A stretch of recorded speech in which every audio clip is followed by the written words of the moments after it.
I grew up in Lusk. I farmed and I worked there for many, many years. But over the last 5 or 6 years, I have finally moved to Skerries. Skerries is the place that I went to school in. It's the place that I went to the beach in.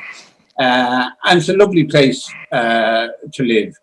And naturally, I brought my interest in history from Lusk to Skerries. I was a member and still am chairman of the Lusk Heritage Group. And now I'm a non-affiliated participant in looking at the history of Skerries. I've done various things on it, and I would really love to share some of the things I've learned about Skerries to not just Skerries, but anyone who's interested in local history. So I want to start off today with something that's dear to my heart, and that's the Holy Faith Convent in Skerries. Not because I went there, I went to the De La Salle College up at the other end of the street, but the Holy Faith Convent was there for the girls. And there's a fascinating story about how the Holy Faith Convent and the Holy Faith Sisters came to Skerries in 1875, almost 150 years ago now. The Holy Faith Convent was an integral part and such an important part of people growing up, not just in Skerries, but all around. We always got on the 33 bus that headed to Skerries, and there was girls going there to the Holy Faith, and there was guys going there to the De La Salle College. Maybe we started getting an interest in girls at that stage, but I would like to, the teachers thought that we had nothing else on our mind about getting educated. So anyway, the Holy Faith Convent started off in a place called Gowan Lane, which is now Convent Lane in Skerries. And it came about because of a man called, sorry if I refer it sometimes, called Father Gowan, Father John Gowan. Father John Gowan used to live on Harbour Road in Skerries. And at the age of 12, so the story goes, Father John, or John Gowan, decided he wanted to be a priest. Now, I suspect in the real order of things, it was his parents that may have decided he wanted to be a priest, but that's the way things happened. So Father, or John Gowan, went off, joined the priesthood eventually, and joined the Benedictine convent, the Benedictine brothers.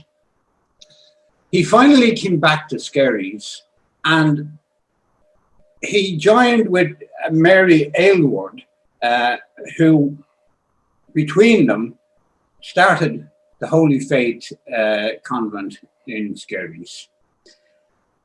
At the time, of course, there wasn't any other school around. Like anyone from Balbriggan or Lusk or neighbouring areas, they had to travel when this convent came, because this was the convent that was available to them. So that was started, as I say, in 1875. And very quickly, it became a very important part of Skerries. In fact, it only took 7 years for the convent to outgrow its modest premises in Convent Lane and to go looking for larger premises. Ironically, what used to be Gowan Lane, named after the Gowan family, lost the name Gowan and became Convent Lane. So it is a little bit ironic that because of the generosity of the Gowan family, they didn't have a lane named after them in the end. But one way or the other, 7 years later, there was a big demand for education. Primarily, it started off teaching people who hadn't had the chance to be educated, but it also taught girls. And then when it opened eventually, the Gowan family came to the rescue again. There was a cousin, I think it was, of Father Gowan. His name was Anthony Ellis, and he lived in New York. And he came up with £1,000, which I'm quite sure in 1870, 1882 at that stage, was a large sum of money. And that is how the convent was built at the far end of Strand Street. And that is what developed into what I knew as the Holy Faith Convent. It was an absolutely beautiful edifice of a building. I have never been on the inside of it, but on the outside of it, it was so beautifully laid out and striking that it was a credit not just to the education, but to the building and the heritage and the architecture of Skerries at the time. Interestingly, there was one pupil that you wouldn't expect to have attended the Holy Faith Convent in Skerries. Her name was Kathy Etchingham. And Kathy Etchingham eventually became much better known as the girlfriend, the partner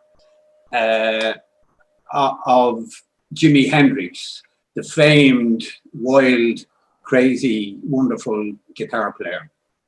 And what happened was that Kathy had a difficult childhood. Her mother actually abandoned her at one stage, and she came under the wing of one of her aunts.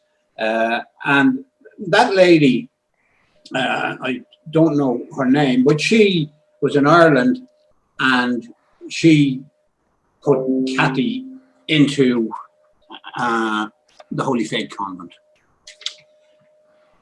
And although I'm sure it was an excellent school, she wasn't very happy there. She was a wild spirit. She wasn't a girl that just put her head down and did all her work. And amazingly, she eventually, the mother came back into her life again and whisked her away from the convent and brought her back to London. There was a book written by Kathy about her childhood. And she remembered, the book was called Through Gypsy Eyes. It was written in 1998. And someone wrote in a review of the book about Kathy, and she wrote this. She said, the convent was where the nuns did what they were famous all over the world for. They made her life a misery. So anyway, it wasn't too long before she escaped, and she headed back, and she met Jimi Hendrix, and the rest, as we say, is history. So that's just one little story that I like to think that history should be about people and about interesting little facts that actually make people prick up their ears and listen and get an interest in it. Anyway, the Holy Faith Convent continued on until 1982, when after 99 years in Skerries and as a service to the community, they finally joined De La Salle College up at the far end of the town, and the Holy Faith Convent, as we knew it at the time, came to a close. And eventually, it wasn't too long before, a few years later, that both the De La Salle and the Holy Faith moved to what is now the Skerries Community College on the Balbriggan Road. So that's a little sketch of just how it came and what it did and how important it was. And then it wasn't much longer before, in 1988, the planners in Fingal County Council decided to pull the building down. To me, pulling down that wonderful building, it was desecration It was the worst planning decision, to my mind, that has ever been perpetrated, and it was perpetrated on the people of Skerries. And at the time, the Skerries News wrote, "Many folks shed a tear on a few fateful days towards the end of March, the day on which they pulled down the fine building which had been the Holy Faith Convent and School. It only took a few days to remove all traces of part of the history of the town and change forever the landscape, the streetscape of the southern end of Strand Street." So that was the final recording of the Holy Faith Convent. But there was one little interesting addendum that happened. When they were taking down the convent, at the other end, up in front of the De La Salle College, was, as we know it in Skerries, the monument, the Hamilton Monument. The Hamilton Monument, and I'll do another story on that another day, but that was built for Lord Humpatrick, for Hamilton. And he was a Protestant landlord who for very many years, a lot of people didn't have an awful lot of good to say about poor old Lord Humpatrick. And because of that, maybe, that monument, it was desecrated a little bit over the years. Hugh Fitzgerald Ryan once said that the late Christy Fox told him when he was young, it was regarded as a patriotic duty to pull a railing off the monument. They were solid wrought iron rails, but over the years they became bedraggled and bent from the attention of young lads. In fact, there was a report in the Irish Times in 1915 of 3 local lads. Who were they? They were Joe Beggs, Neddy Brady, and Joe Landy. And they were caught pulling railings off from around the monument. And the bell Joe Beggs argued in court in his defence that only he had drink taken, he wouldn't have done it. But one way or the other, they weren't the only ones that pulled railings off. So by 1988, when the Holy Faith was being demolished, the one good thing they did was they took some of the lovely railings that had been around the convent and they brought them up to the other end of the street and they replaced the old railings with brand new railings. They added flowers and one thing and another, and they made the monument what it is when we look at it today. So that's basically it. That's my little story about the Holy Faith Convent. I mentioned the monument. I'll do that another day, and I may do a piece soon as well about the De La Salle. There's a lot to be learned about Skerries, and I hope that you will enjoy listening to the various spans of it. History is something that should be available and enjoyable to everybody. I've always believed that. So please send in any information, any additional information you have, and when we have it, we'll share it back out, because that's the way we'll all learn and enjoy our history. And please remember, you can subscribe. There's a little button on the screen here.